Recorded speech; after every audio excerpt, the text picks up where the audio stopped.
Well, welcome everyone, and thank you for joining us at our Public Interest Disclosure Coordinator Annual Forum. I'm David Wolfe, Deputy Commissioner here at IBAC, and I'm pleased to be facilitating this event today.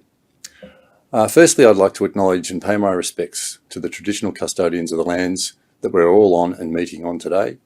I'm on the land of the Wurundjeri people of the Kulin Nation, and I pay my respects to their elders past, present and emerging, and to any Aboriginal people joining us today at this forum.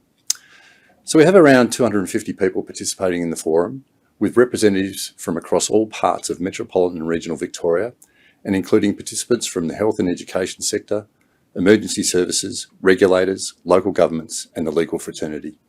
It's fantastic that so many of you could join us. I also want to specifically welcome our partner agencies within the Victorian Integrity System, as well as those joining from interstate. Today's forum will discuss on Public Interest Disclosure Act, particularly highlighting the objectives and performance of the scheme, but also delving into some of the challenges with the intent of sharing information and solutions. It's important at the outset to reflect on the objectives of the PID scheme, which is to encourage and facilitate disclosures, to provide protections for those who do make disclosures, to ensure proper assessment and investigation where necessary, and to provide for confidentiality. There are some complexities in managing disclosures, but it is important that the key objectives, particularly confidentiality, are always at front of mind. What we do know is the PID scheme is an essential element in the developing of a speak-up culture for the identification and exposure of improper conduct across the public sector. We hope that today's forum offers you all some practical strategies to strengthen your existing systems and maintain a working culture free of corruption. And to help with that today, we are joined by three speakers who have broad experience and expertise in working across the PID scheme. In a short while, you'll hear from Stacey Kalaki, who's the Executive Director of Legal Assessment and Review here at IBAC. Also from Ros Wozniak, who's the Director of Investigations at the Victorian Ombudsman. And Frank Joyce, Executive Manager of Governance and Strategy from the City of Whittlesea. We appreciate the time you have all taken to be here with us today and very much look forward to your insights. There will be an opportunity to ask questions during the audience Q&A session at the second half of this webinar, so I encourage you to submit any comments and questions you have throughout today's event by using the Q&A function, which you'll see on the bottom of your screen. This webinar will go for about 1 hour, and we will continue the conversation after the event by sending you any relevant resources and answering questions we're not able to get to in today's forum. And please note that we're not able to answer questions about any of our ongoing investigations. A recording of the forum will be made available on the IBAC website in the coming weeks, and we'll also share the presentation slides. If you'd like to turn live captions on, you can do so by clicking on Closed Captions in the meeting control at the bottom of your desktop, or if you're using a mobile device, clicking on Settings in the Zoom app, then tapping Meeting to turn on Closed Captions. If you experience any technical difficulties, please ensure you have downloaded the latest version of Zoom. I appreciate there will be some participants in today's forum who are quite familiar with the PID Act and managing disclosures. And just by way of example, in my role at IBAC, I assess and determine around 10 matters in accordance with the Public Interest Disclosure Act each week. And all those have many variations in circumstances and complexities. But equally, there'll be many of us who have limited practical experience with this scheme. So we hope that by sharing our collective experience, you'll be able to take away some useful insights and learning from today's forum. So now I'm pleased to introduce our first presenter for the day. Stacey Kalaki joined IBAC in May of 2021, and Stacey leads IBAC's legal assessment, review and compliance teams. Prior to commencing at IBAC, Stacey was Director of Workplace and Education Law at the Department of Education and Training. Stacey is also an experienced lawyer who's been practicing since 2000, primarily in workplace relations and litigation, as well as some time in community legal practice in Darwin. And prior to working in government, Stacey worked at Cause Chambers, Westgarth. Stacey will speak about the purpose of the PID Act, the role of the PID coordinator, and our Section 60 review. Please welcome Stacey.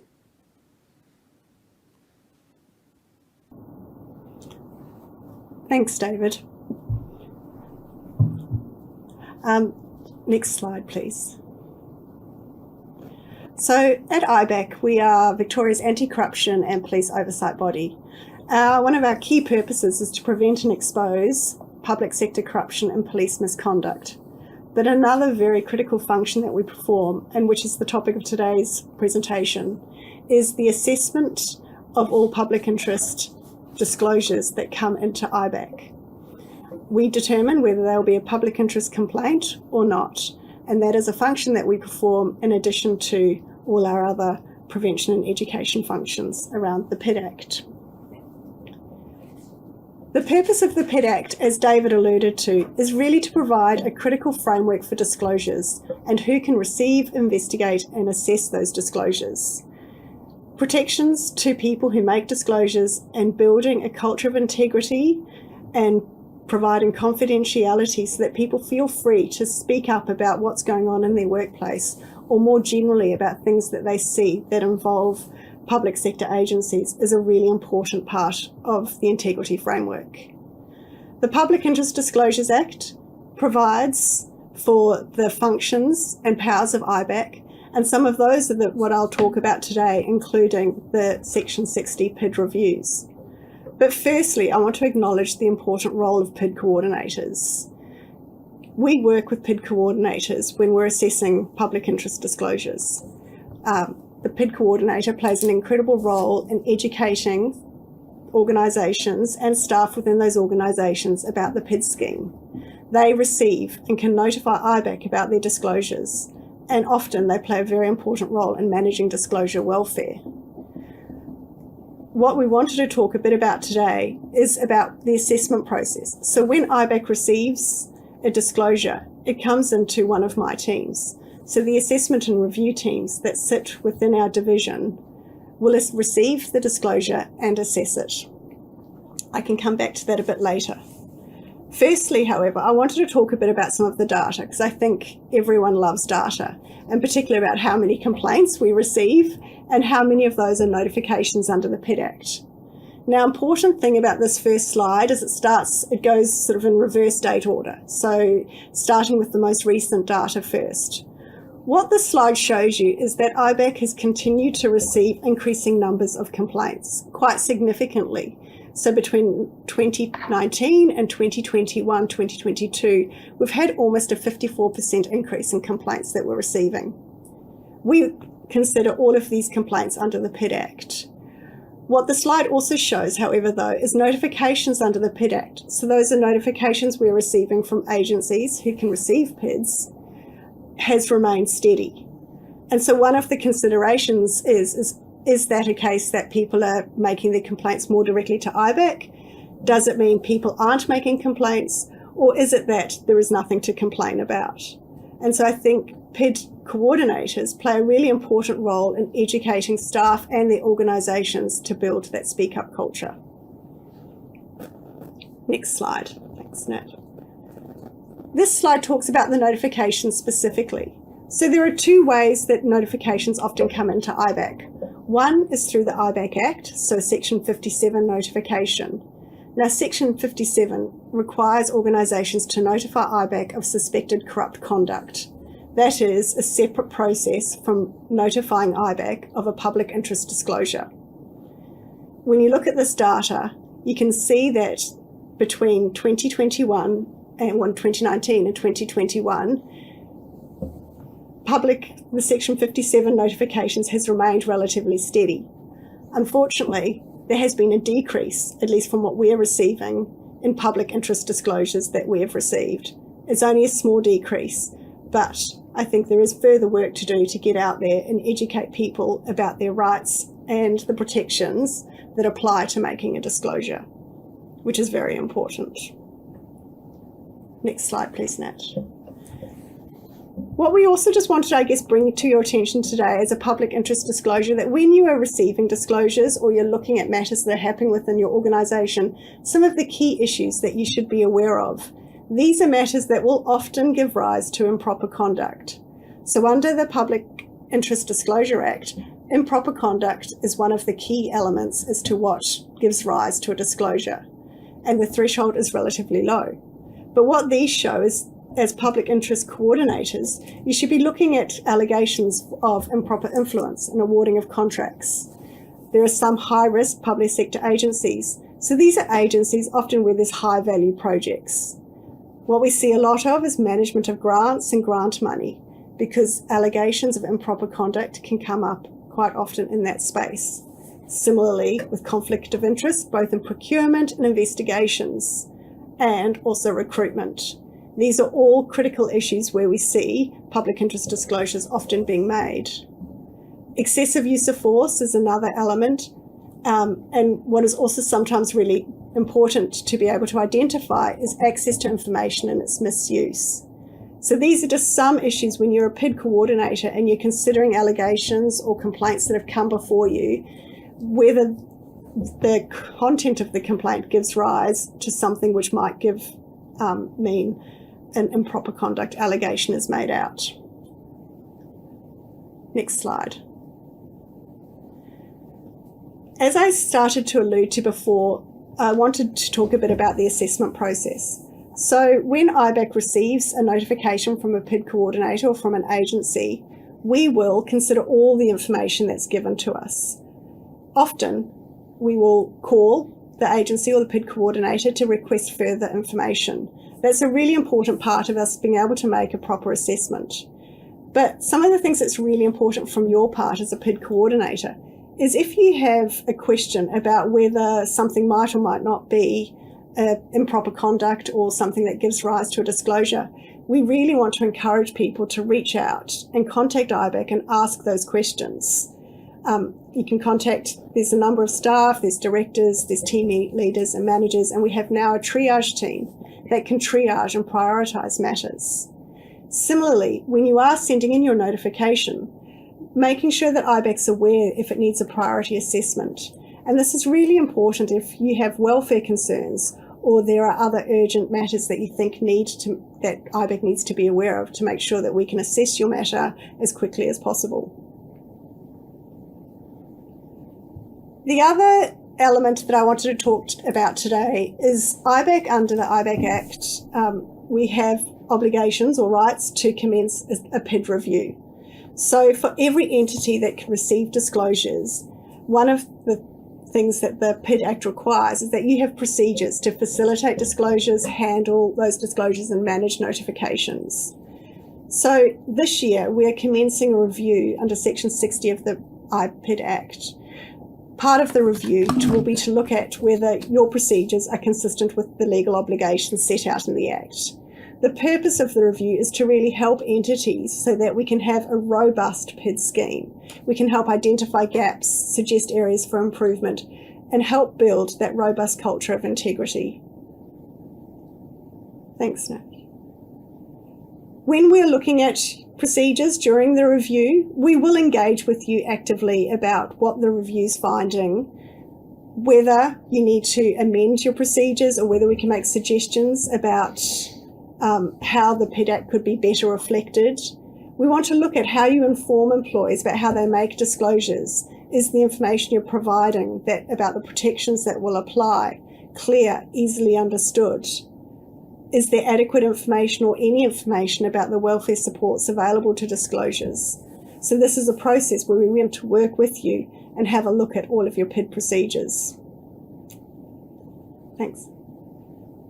So after the Section 60 review has been conducted, we will, to the extent we can, will identify areas of improvement or where your guidance might need further work. There may be no further work required, or there may be areas where we can support and recommend enhancements or suggest changes.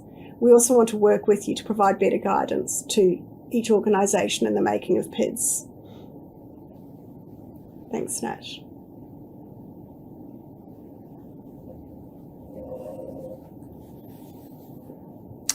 Okay, thank you, Stacey. We're seeing a range of questions coming in, and please keep submitting those questions for our speakers, and we'll get to them after our presentations. If I can just touch briefly on what you raised there. Firstly, the interesting part is around the volume of notifications and reporting received by IBAC, and I'm interested in exploring that with Frank around how coordinators are doing those preliminaries. So a coordinator at a a receiving entity and how those assessments are being conducted on disclosures, and that may give us some insight as to why the numbers are decreasing somewhat. But I also have concerns about underreporting, so we might explore that.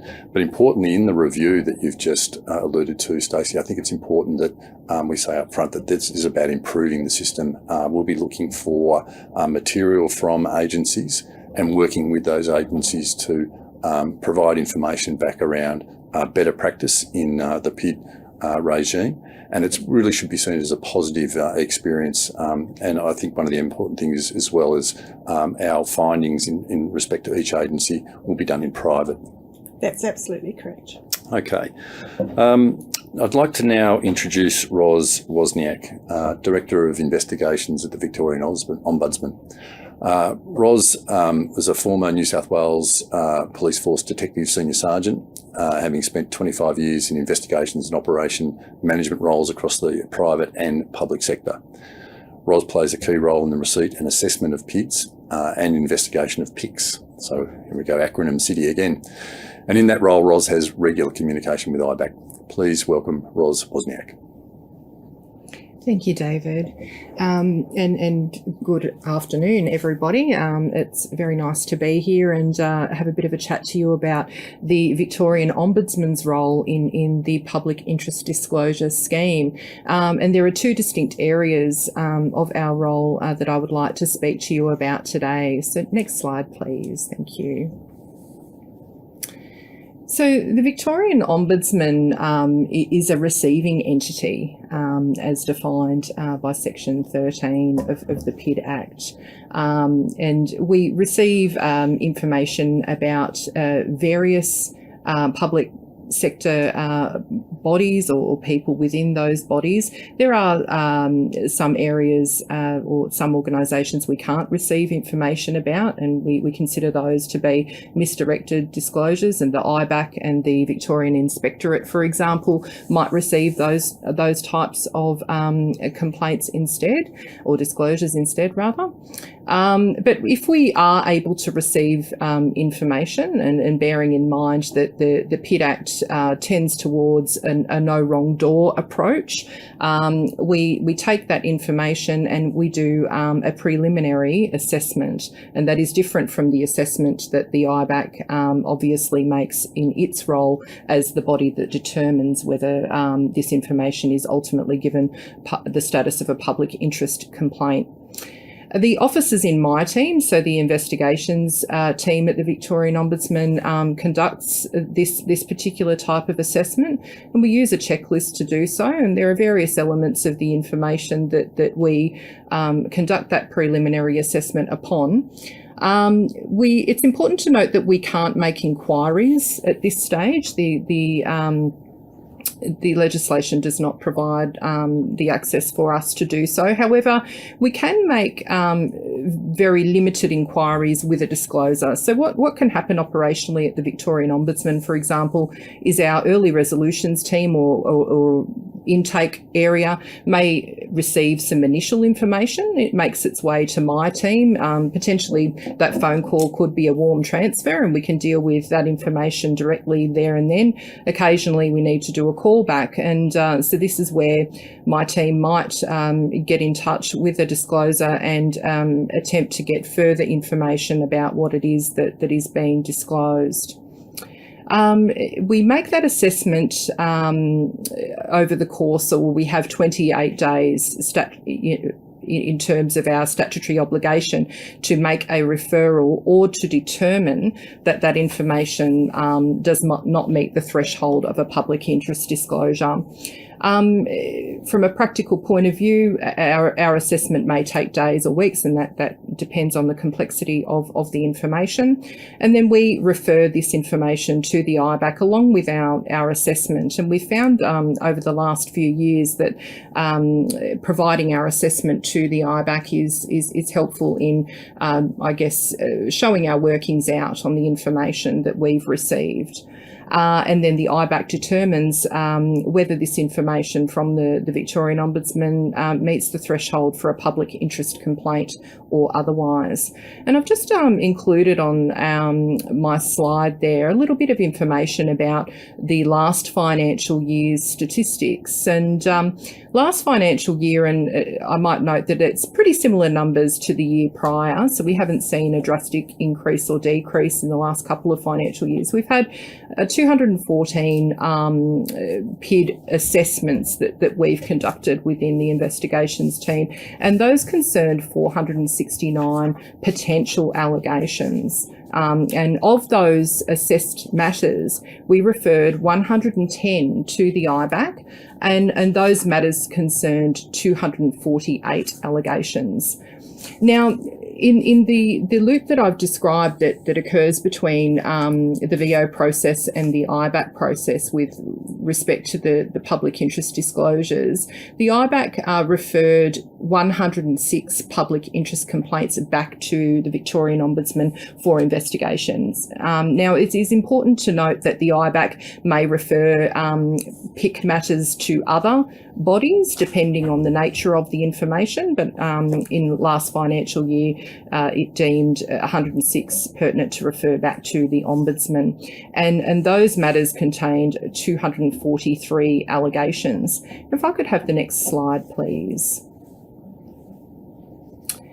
So we move along to the next area that the Victorian Ombudsman, I guess, oversees in terms of the PID scheme, and that is that we are also an investigative body in relation to public interest complaint matters. So we're now dealing with matters that have been deemed by the IBAC to be public interest complaints and have allegations to be investigated.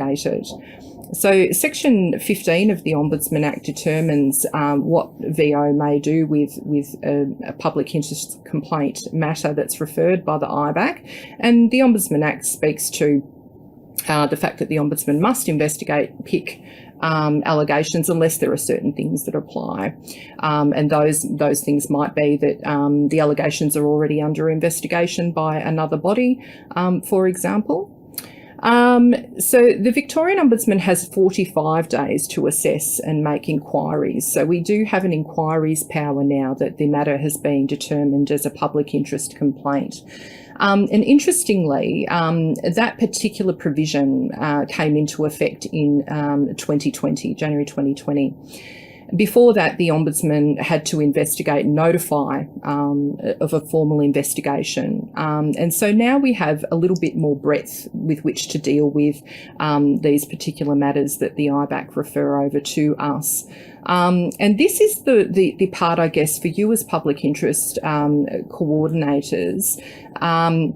This is where the VO in particular may commence an engagement with you, because when we seek to make inquiries, or indeed when we are investigating public interest complaint matters, we will be seeking to leverage your position within an organisation to do things like discreetly procure information for us, bearing in mind that confidentiality is key, as Stacey and David have already mentioned before me.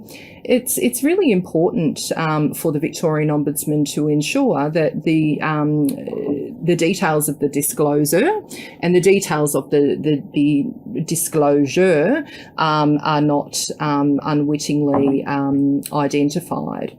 And so we need to be very clear and very cautious in terms of who we approach within an organisation that may be subject to certain allegations or towards a person within a particular organisation, and to ensure that that confidentiality is maintained. And you are all aware of your confidentiality obligations in that space, and so we will deal generally directly with you.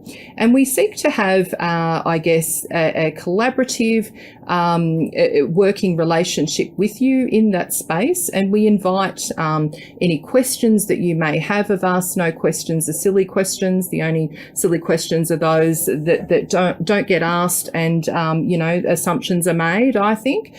So we really do try our best to invite any questions and make sure that PID coordinators understand what we need from them, and indeed what they may need from us when the VO is conducting an investigation with respect to something that may have occurred within your organisation.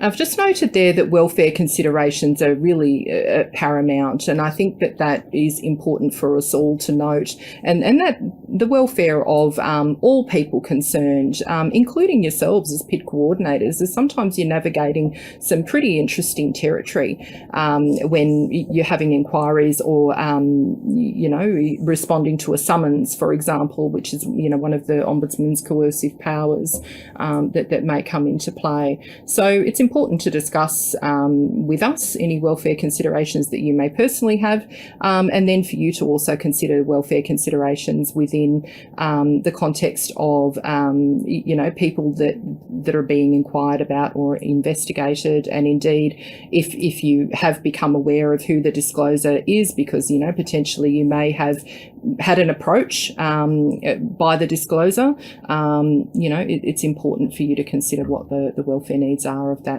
person or that group of people. I've just, like the previous slide, I've had a look at, sorry, if I could just go back to that other slide. Thank you very much. I was just going to speak to the infographic. Thank you.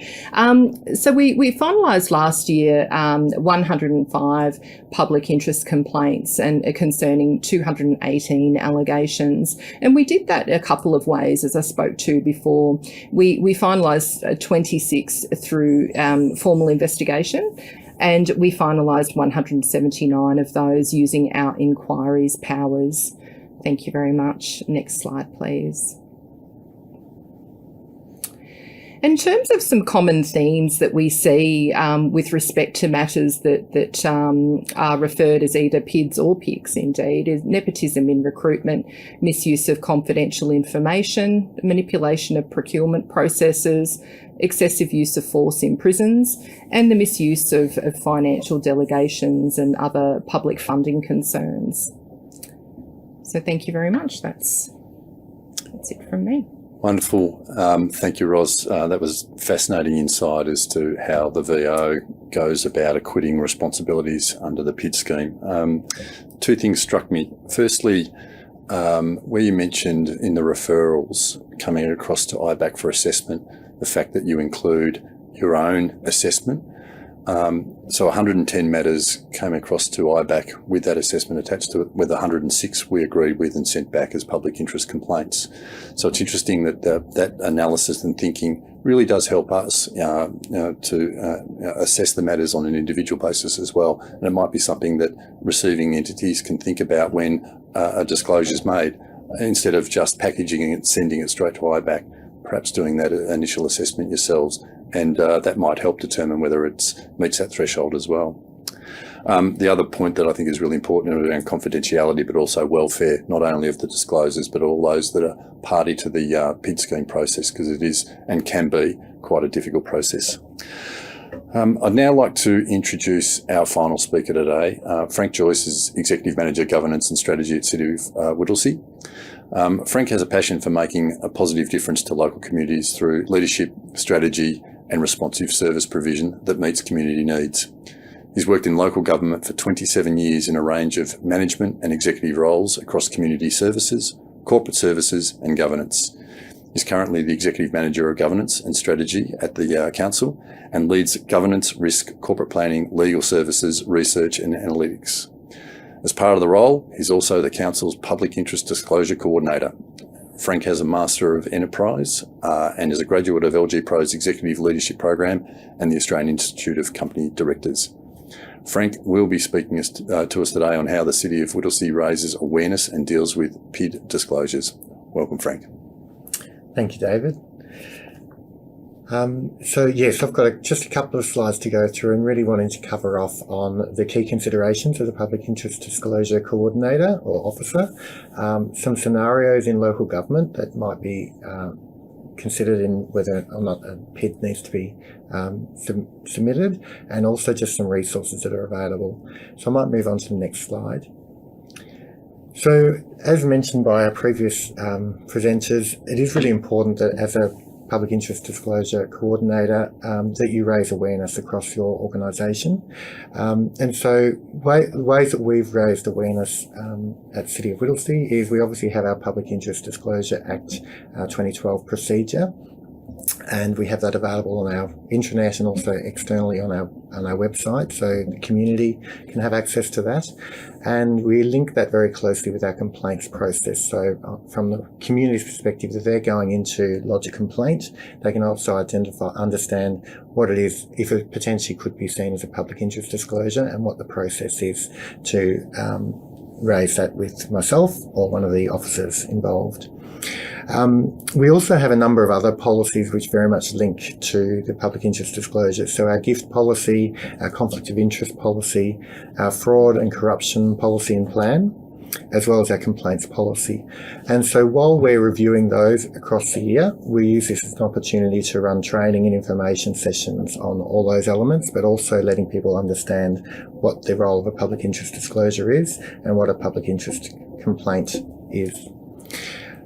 We also have our employee code of conduct, which aligns really closely to it, and also we do a quarterly report to our audit and risk committee at a very high level, just advising them of if we're aware of any potential fraud or corruption or public interest complaints.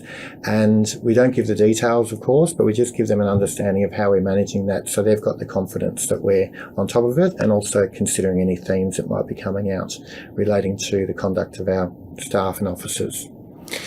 So it's really important that you have a clear understanding of your role as public interest disclosure coordinator or officers. We've got 2 officers and myself as the coordinator at City of Whittlesea. And there's really great resources on the IBAC website which talks through what those responsibilities are. But essentially you need to make sure that you're available to take the disclosures, you provide confidentiality to those disclosures and ensure that you work to do the assessment of that complaint to determine whether or not it is a disclosure. It is really important that you may need to do some work to gather some further information within council, and through that you also need to ensure you maintain that confidentiality and only disclose what you need to disclose in order to get the information to help you to assess and make a determination on the matter. If it is determined that it's not a public interest disclosure, then you've got 28 days to get back to the person who has disclosed to confirm to them what the outcome is, and also talk to them about what the options are. As part of the role, you've also got a really clear responsibility to manage the expectations of the person who's disclosing and talk to them about what the process will be so they understand, and keep them informed throughout the process. Where it is assessed that it is a public interest disclosure, or if you're to err on the side of caution, then I would put that notification through. But also it's really important, and as mentioned earlier, you can actually call the IBAC to talk through the matter and make a decision about whether or not it is actually worth referring, or is it something that doesn't quite meet the threshold. And as previously mentioned, the well-being of the disclosure and any other people involved in the investigation is really important and needs to be front of mind. And you may need to assign somebody as a well-being officer to ensure the well-being of the disclosure or people involved is being managed. Might move on to the next slide. So I've got a couple of examples of disclosures that may be considered in local government. So the first one may be where there's a misuse of assets. So it may be that people are using council equipment or assets for their own personal use.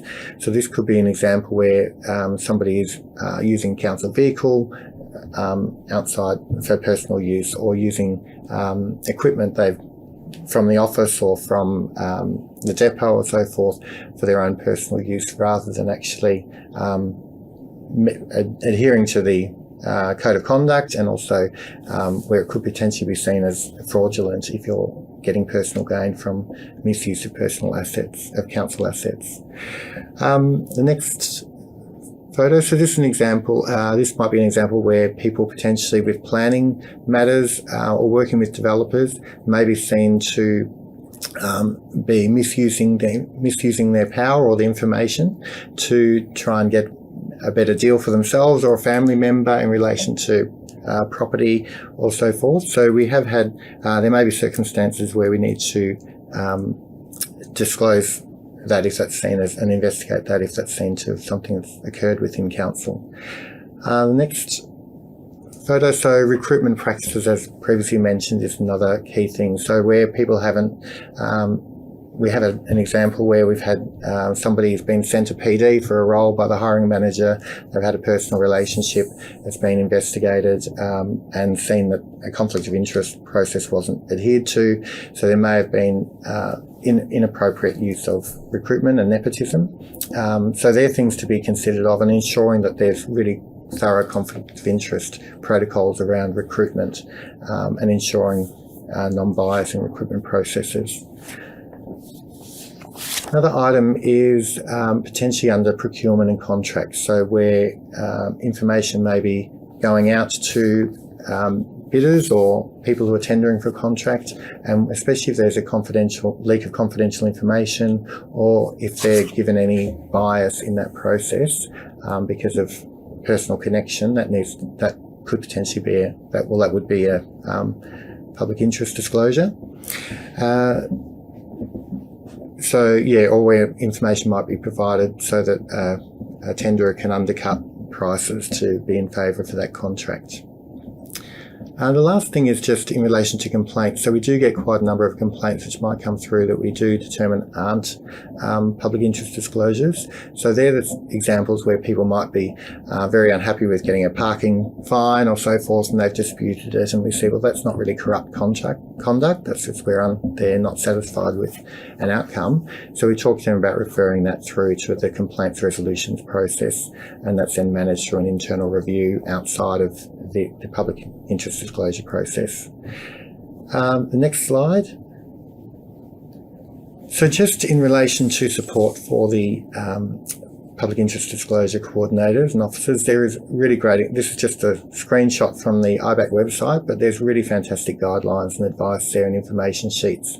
And there's also an e-learning module to undertake. So I really encourage people to have a look at those resources. If you don't receive a lot of public interest disclosures, then when the time comes, you might want to just quickly look on the website just to go through that. Follow your own policy and procedure as well, just to make sure that you're doing what's required of you as a public interest disclosure coordinator. But certainly also encourage you to contact IBAC for any advice and support through the process at any time as well. Thank you. That's all from me. Wonderful. Thank you, Frank, and thank you for promoting the material that's available for coordinators on our website. That was totally unprompted, so you get a gold stamp and you can leave early. A couple of things really struck me, and it's great to hear from someone who's really at the coalface, who's dealing with these matters as they come into the organisation. And often we hear from coordinators it's quite complex and somewhat daunting sometimes. I think that first slide that set out the 5 key functions and priorities of a public interest disclosure coordinator is really pertinent, so thank you for that. And the point you made about communicating with IBAC and talking about whether matters are meeting the threshold or not, that's really useful, and we certainly encourage people to do that. Alternatively, if you're unsure, it's better to send the matter in, have it assessed by us rather than not, so we'd encourage you to do that as well. So we've now come to the Q&A part of the forum, and thank you to those that have submitted questions with their registration. And please continue to submit questions as we continue through the forum. We'll try to answer as many as possible, and we'll keep our responses relatively concise. There will be questions we unfortunately won't get to, so look out for our follow-up responses in the coming weeks. The first question I've got, and I want to talk about the mechanics of a report, so how it actually happens on the ground. So starting with you, Frank, when a public interest disclosure is received, what steps do you undertake to ensure you're meeting the requirements of the PID disclosure coordinator? Yeah, thanks, David. The first thing I do is ensure that I can talk through if I'm aware of the disclosure, if it's not anonymous, then I'll talk through to them regarding what the process would be, what they can expect, and also get a relevant information to help inform that assessment. I'll also talk to them through the confidentiality of and how I'll look to maintain that, and also consider their well-being as far as if they need any support. Then there may be times when I need to get some further information from within council. So it may be confidentially going to the procurement department or the HR department, depending on what the complaint is about, to try and get a bit more information, but also not providing details of what it's about, but just ensuring that I'm able to get that information to make that assessment. Then if it is determined that it is assessment, that it is public interest disclosure, I will complete the mandatory notification form, which is on the IBAC website. It's a fairly straightforward form, which just talks through who the disclosure is, details of the allegations, and what we've done to support the wellbeing of the disclosure, but also what we've done internally for any actions, and then make that notification. As I mentioned, if I do need to discuss it with IBAC beforehand to help me make that assessment, then I'll make that phone call. Where it's determined that it's not, I will then go back to the disclosure within 28 days and let them know and advise them of what the next steps are or what options are for them to manage that through another means. Terrific. And Ros, is there anything you'd like to add to that? Yeah, I think VO has a very similar process in terms of, considering items such as confidentiality and welfare.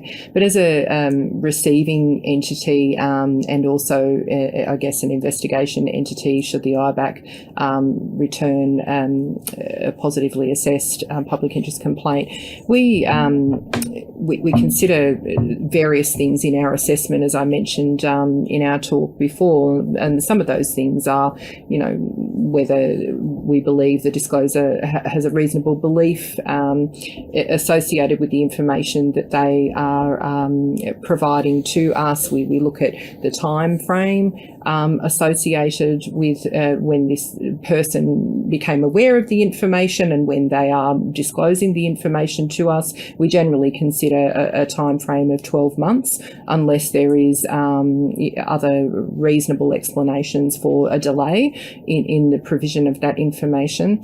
And when we complete our assessment, as I mentioned before, we set out our workings out and provide an assessment document to the IBAC to help its consideration. But if we don't consider the information to be a public interest disclosure worthy of referral to the IBAC, we may consider that information under the Ombudsman's general complaint provisions. So, and we have obligations, I think as Frank mentioned earlier, to let a disclosure know what it is that we are doing with that information and whether a referral is due to the IBAC or whether we will be considering it under our general complaint provisions. We then, I guess from an operational perspective, if we do refer the information to the IBAC, we close the case at that point and we let the potential disclosure know about the protections that are available to them and that we have referred that matter to the IBAC for its consideration. Thank you for that. So what I'm hearing is one of the really important elements of the public interest disclosure coordinator and or the VO office is around managing expectations or setting expectations for disclosures as well as part of the assessment and confidentiality and welfare considerations. How important is setting it up at the start to a smooth running process? Frank, I'll throw to you. I think it's really important because people want to be kept informed, but also have clear understanding about that it won't happen overnight potentially, and that these are the steps that we've gone through. There's also sometimes that real anxiety about that confidentiality and about will they be a victim as a result, and so trying to make sure they're put in mind that and doing all we can to ensure that confidentiality is really important. And I think the sooner we can actually make a decision and keep them informed and either make the referral or let them know if we're choosing to manage it through our complaints process, the better. So we try and expedite as much as we can. Excellent. Now, Ros, both you and Frank raised welfare as an issue, and I'd like to just explore that a little bit further. Some of the considerations you take, and Stacey, I want to hear from you about welfare of disclosures as well. So perhaps talk me through some of the considerations around that scenario and making sure the supports are in place. Yeah, thank you, David. I think it's important for us all to acknowledge as people that participate in this particular scheme that we can't underestimate the personal impacts that might be felt by people who, one, are making disclosures, and then also, as I pointed to a little bit earlier in my talk, the implications for welfare around those that are involved. So indeed it could be people who are subject to the complaint, could be yourselves as PID coordinators or other people in your organisation who may need to provide information, who may feel curious about the matter and worry about the implications for them, and you know, because the confidentiality is key, as we've discussed before. You may find within your organisation people not understanding the confidentiality requirements and demonstrating curiosity, and you know, they could get themselves into some real hot water if it starts to turn into some form of reprisal or detrimental action, as we've mentioned before. So in considering what you need to do to ensure that welfare management is in place for those various cohorts of people, but in particular a disclosure who may be within your organisation, is to you know, keep the communication live. At the VO, we communicate regularly with disclosures and listen to their concerns and address those concerns to the extent that we reasonably can do so. And I think some people are quite reticent, particularly disclosures, to use services such as EAP and so forth that are associated with their organisations. Most public sector organisations have those services available, but people, I think, have some anxieties and, you know, a little bit of paranoia sometimes about whether those schemes are truly confidential, and we know that they are, but I guess you can't always you know, have the full understanding of what's going on for a particular person. So we at the VO, and I think the IBAC has a similar provision, we actually offer the use of our EAP service for disclosures if that is something that you might consider is warranted or necessary, you know, when you're considering welfare concerns for a disclosure in your organisation. Great, thank you. And Stacey, following on from that, Ros mentioned about the welfare supports that are available, particularly when an investigation's underway that has a disclosure attached to it. Perhaps you can talk us through what's available from an IBAC perspective. Yes, no, thanks, David. So as we're also an investigating entity, and you know, one of our roles is to investigate suspected corrupt conduct or police misconduct. And once we commence an investigation, everyone involved in an investigation will have access to welfare services. So very much like Ros, we provide services to provide welfare support to everyone involved in investigation, and we're particularly mindful for people who are disclosures. So those welfare supports are available. Taking it back a step, though, to the assessment process, so when matters are coming in from PID coordinators and we're assessing a matter as to whether it's a public interest complaint, it is really helpful if, as a public interest coordinator, you're aware of welfare concerns or you're aware of how we should communicate with a disclosure, because that information is all important to IBAC as part of the assessment process, so that we know when we have to consult with the disclosure about what's happening to their complaint, we can have that information front of mind. It might be that we can't email a complainant, or that we need to call them in a particular way, or there's other people that we should speak to. So that's a really important part in terms of the welfare supports. It's also important that if a matter is determined to be a public interest complaint, the Act has quite strong limitations on the sharing of that information. So if IBAC assesses a disclosure as a public interest complaint, and actually even in the lead up to that, there are restrictions on the disclosure of the content of that complaint, and there's also restrictions on the disclosure of the identity of the discloser complainant, in effect. But what the Act does provide is that there are certain exceptions to that. So that information can be disclosed by a person to get welfare support to a registered health practitioner, and that's a really important piece of information that complainants need to know about. Information can also be disclosed, say, to work cover for a workers' compensation claim, or the Fair Work Commission if there's an employment complaint. So I guess from a coordinator's perspective, understanding what you can't disclose, but also understanding where you can disclose certain information, particularly in relation to welfare, is really important. And it's important information that needs to be given to complainants. Thanks for that. That touched on some really interesting points too that I want to go back to. Setting up that communication process with complainants or disclosures in the first instance is really important, particularly about how you're going to either contact them, whether it be via email, mail or phone, and making sure that contact or the vehicle that you're using is confidential in itself. We've had examples where perhaps letters have been marked for the attention of a person, but it raises suspicion because if it's come from a particular agency. So therefore, it creates a suspicion in the organisation as to what might be occurring in terms of a disclosure or a potential investigation. Importantly, the point you talked about around the workplace, Stacey, and this is the question I want to get to, and it comes up quite frequently around when the definition of improper conduct was amended to include workplace conduct. And so you have examples of where a person might be the subject of management action or underperformance management, and that person may then submit a public interest disclosure around activity that's occurring in the organisation. And what does that mean for the organisation in terms of stopping one, starting the other? Can you do them in parallel? And how do you maintain confidentiality?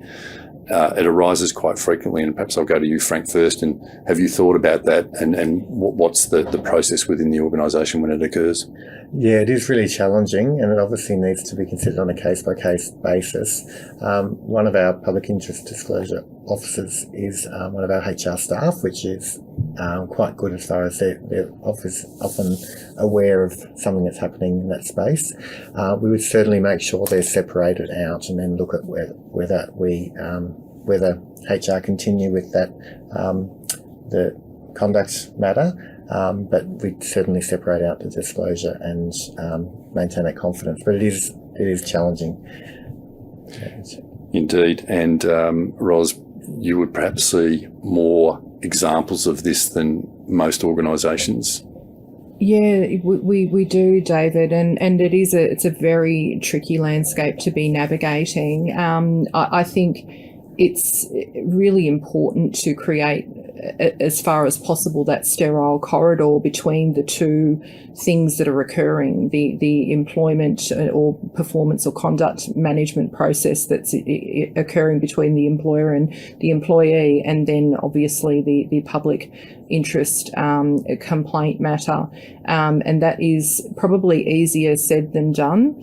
And this is territory where we, as an investigating entity, will often need to navigate, perceptions or actual detrimental action concerns, because, I guess a person who may be an employee under some form of management action and has also made a disclosure, you may be knitting the two, quite readily, and being very concerned about action that's being taken against you as a person. So we have worked in the past with organisations that are navigating this territory to remind them that Section 51 of the PID Act applies, where a person can request a transfer for a period of time or sometimes permanently if they have concerns in that space. Thank you, Ros. And Stacey, I might just get you to highlight Section 44 around what's permitted in terms of management action.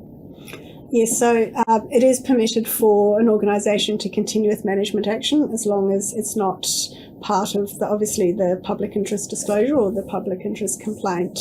So that is permitted.